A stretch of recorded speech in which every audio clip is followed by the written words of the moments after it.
There are two moments in this story where the internet broke. Not broke like a minor controversy. Not broke like a trending hashtag that fades by Thursday. Broke like a seven-figure account going dark overnight.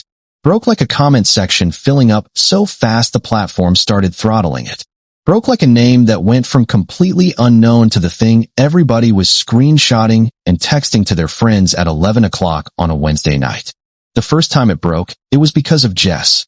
The second time it broke, it was because of what Jess did. And I need you to understand something before I tell you what that was. The person who did this wasn't a stranger. Wasn't a troll in a basement. Wasn't some faceless account with a default avatar and 40 followers. It was someone who had sat across from Jess at her kitchen table and eaten her food and borrowed her charger and called her one of her closest friends.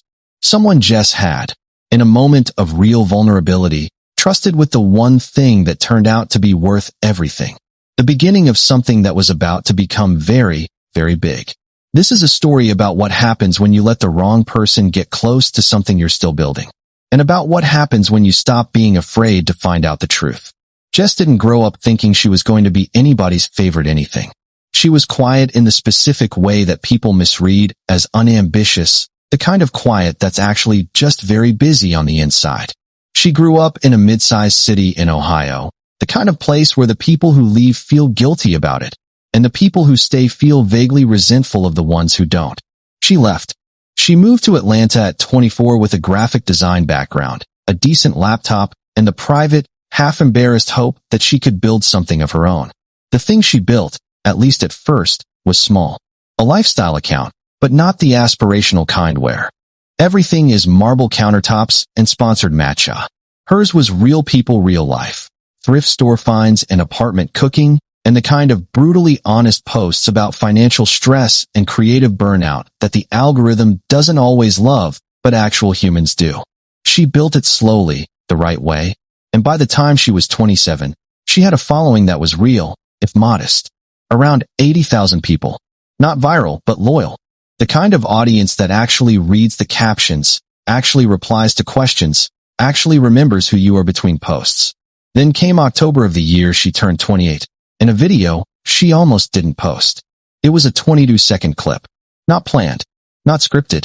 She was standing in the kitchen after a 12-hour day of freelance work, and she was visibly done, the kind of done that bypasses self-consciousness entirely, and she just talked into her phone. She talked about a specific kind of exhaustion that doesn't have anything to do with sleep, the kind that builds up when you're always making things for other people and quietly starving your own creative hunger.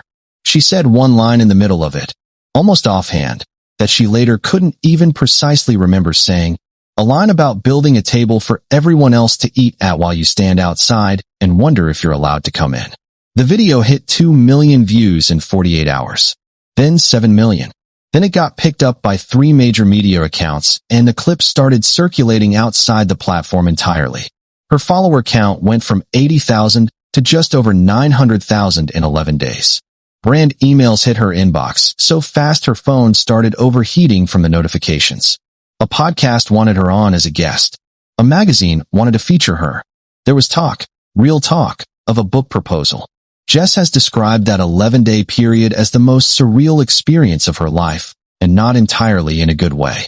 It wasn't just exciting. It was disorienting, the way sudden elevation always is, the way standing up too fast makes you grab for the nearest solid thing.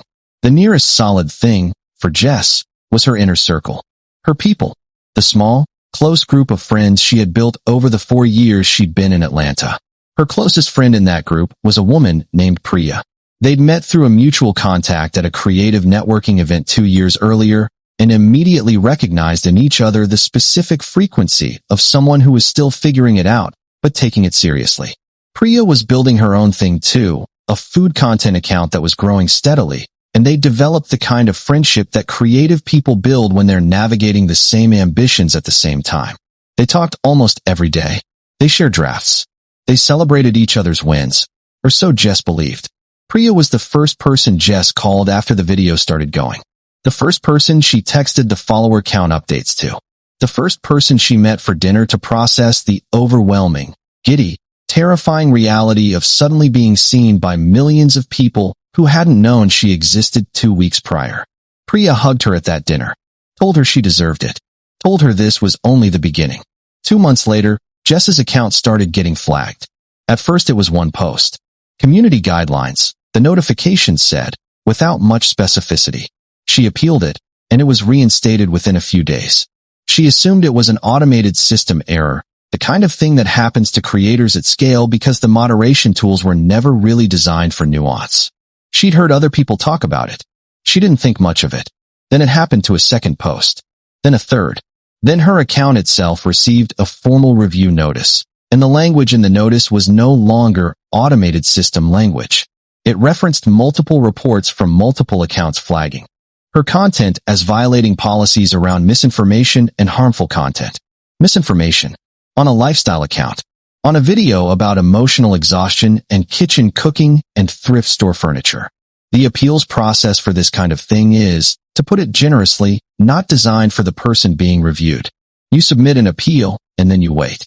You don't get told exactly what was reported or why. You don't get to see the reports themselves. You don't get a timeline. You just wait, and you keep posting, and you keep watching the notification counter, and you try to maintain the momentum of a 900,000 person audience who showed up to support you while your account slowly starts to look less stable than it did before. She lost 3 brand partnerships in that period. Companies who had been in active conversation with her quietly went cold when her account status became ambiguous.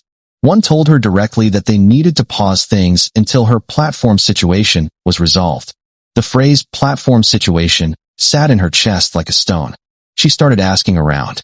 She connected with a creator who specialized in helping people navigate platform disputes. A woman who had built a small consulting practice around exactly this kind of problem. This woman, whose name was Carla and who I want to give credit to because she turned out to be essential, was the person who first told Jess the actual number.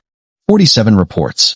Her account had been reported 47 times across a span of 9 weeks, all from different accounts, all flagging different pieces of content, all using slightly varied language that was just different enough to avoid looking like a coordinated campaign from the outside, but was, Carla told her with the calm of someone who had seen this before, absolutely a coordinated campaign from the inside. 47 times. Across 9 weeks. Starting, Jess realized when Carla walked her through the timeline, almost exactly 10 days after the original viral video. She sat with that number for a long time. 47 wasn't a disgruntled viewer. 47 wasn't an automated system catching something genuinely questionable in her content. 47, spread across 9 weeks, starting the moment she became visible, was a person. A person who was watching her, tracking her, and systematically trying to make her disappear. And here's where the story takes its first real turn, because what Jess assumed in that moment, what I think most people would assume, is that this was a jealous stranger. Someone in her broader community who resented her success. A lurker, a competitor she'd never met, someone on the outside looking in. She was wrong. Carla had one more piece of information. Not a name, not yet, but a pattern. The reports almost always came within hours of Jess posting. Not days. Hours. Which meant whoever was doing this wasn't discovering her content the way a stranger would, through the algorithm or through a search. They were seeing it the moment it went up. They were in her close following, or they had notifications on for her account, or both. Jess went home that night and opened her phone and looked at the small group of people she had told about every post before it went live for the past 9 weeks. The people she shared drafts with. The people who got the just posted, go interact, so the algorithm picks it up, texts. The list was not long. She didn't want it to be Priya. I want to be honest about that, because I think honesty about the denial phase matters. She cycled through every other name first. She looked for reasons to eliminate each one. She convinced herself, for about 3 days, that it was probably a coincidence, that maybe it was automated after all, that Carla's pattern reading could be wrong. And then she did something that required a level of methodical calm she still isn't entirely sure how she managed. She ran a test. She drafted a post she never intended to actually publish. A complete fake, with a specific detail embedded in it, a made-up collaboration announcement with a brand she had genuinely never spoken to.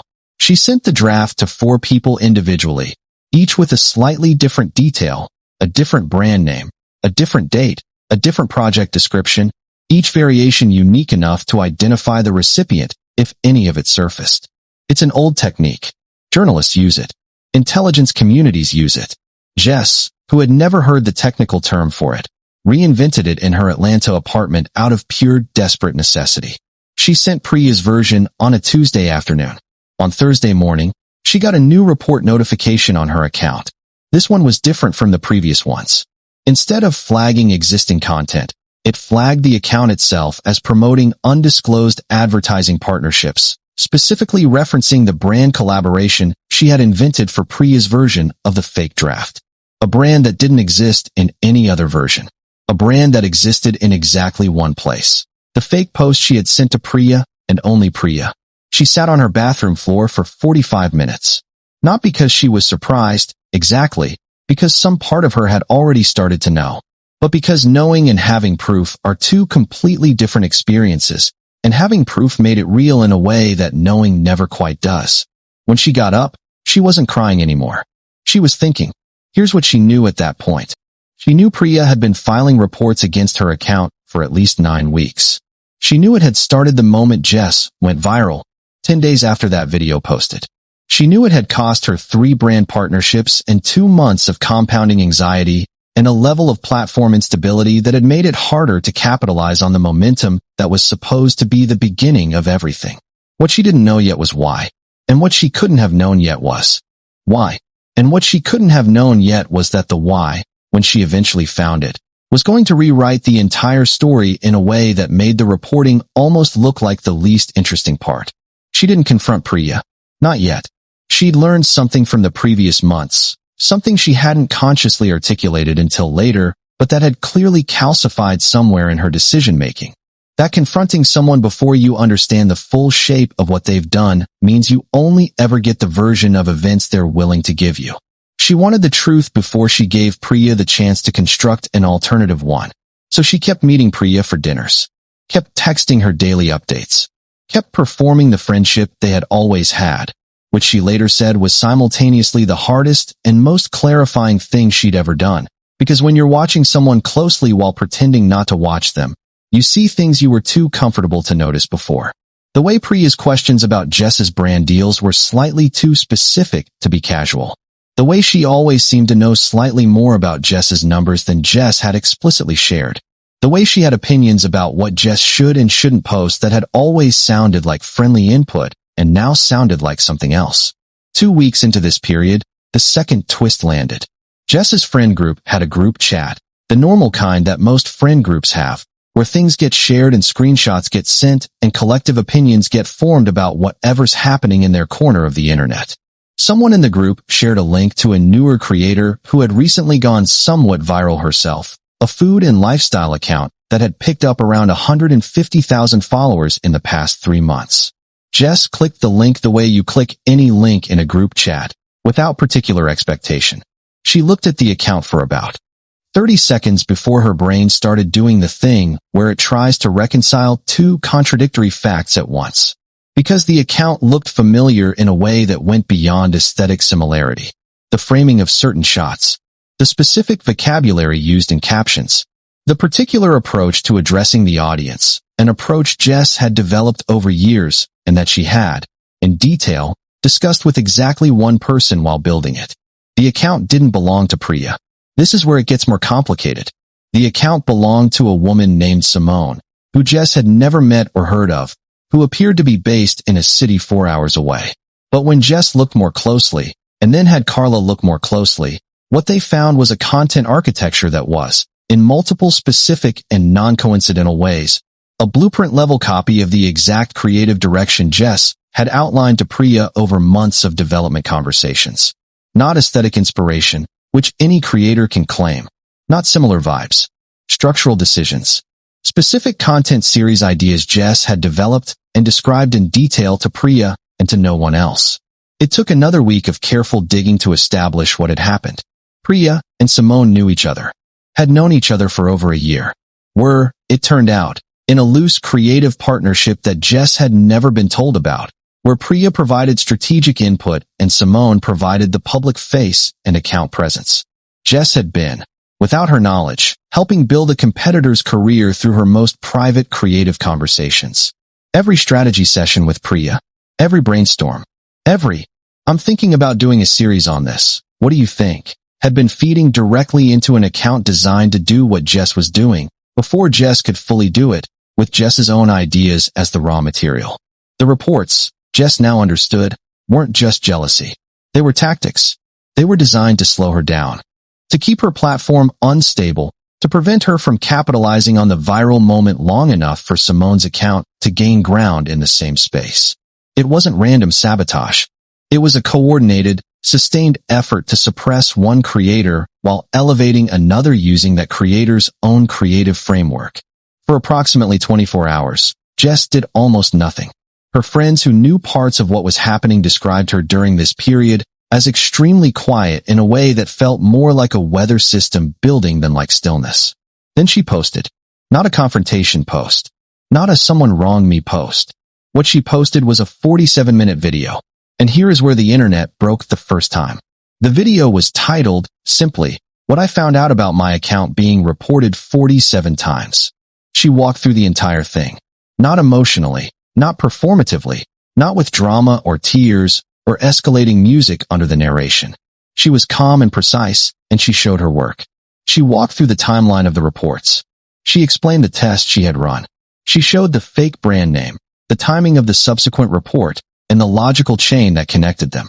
She talked about what she had found about the content overlap, carefully enough to be accurate and specifically enough to be undeniable. She named no names in the video. She didn't need to, because the day before she posted, she had sent Priya and Simone each an email. Not an accusation, a notification, a brief, professional note explaining that she was publishing a video documenting the situation and that they were free to provide any additional context before it went up, and that the video would go up regardless. Neither responded. The video did not go viral the way her original clip had gone viral, with that warm, organic swell of people who felt seen. It went viral the way revelations go viral, with that electric, slightly breathless energy of people watching something unfold in real time. It hit 1 million views in 6 hours. The comment section became an event. People started finding Priya's account, and then Simone's account, and then the connections between them, doing the kind of collaborative investigative work that the internet is, depending on your perspective, either very good or very terrifying at. Within 18 hours, both accounts had lost more than half their followers. Within 48 hours, 3 brands that had been working with Simone's account had quietly removed their sponsorship disclosures from her posts, and 2 of them had reached out to Jess directly. But here's the third twist. The one nobody saw coming, including Jess. For days after the video went up, Jess received a direct message from an account she didn't recognize. The message was 4 sentences. The sender identified herself as a friend of Priya's from before Priya had moved to Atlanta. She said she had watched the video. She said she was sorry about what had happened. And she said she thought Jess should know that Priya had done something very similar to another creator in a different city 2 years earlier. A woman who had quietly stopped posting and never explained publicly why. A woman whose account had, during a moment of early viral momentum, been subjected to a wave of reports that had eventually led to a temporary suspension she never fully recovered from. Jess spent 2 days locating that woman. Her name was Claire. She had been building a small creative account when, almost overnight, her platform had collapsed under a reporting campaign she had never been able to trace. She had assumed, for 2 years, that she had done something wrong without knowing it, that she had violated something she hadn't understood, that the platform had simply decided she didn't belong there. Jess called her. They talked for 3 hours. The second time the internet broke was when Jess went back on camera and told them about Claire. That video hit 2 million views. In 4 hours. It wasn't about Jess anymore. Or rather, it was about something larger than Jess, about a pattern, about what happens to people who are building something real when someone with access and information decides to make themselves an obstacle. Claire's comment section, on an account she had kept up but stopped actively using, filled up overnight with people telling her to come back. Within a week, she had gained 40,000 new followers without posting a single piece of new content. Within a month, she had posted again for the first time in 2 years. She wrote one line in the caption, "It wasn't me." Priya's account still exists, technically, mostly private now. Simone's account was rebranded twice and is still trying to rebuild an audience that largely never came back.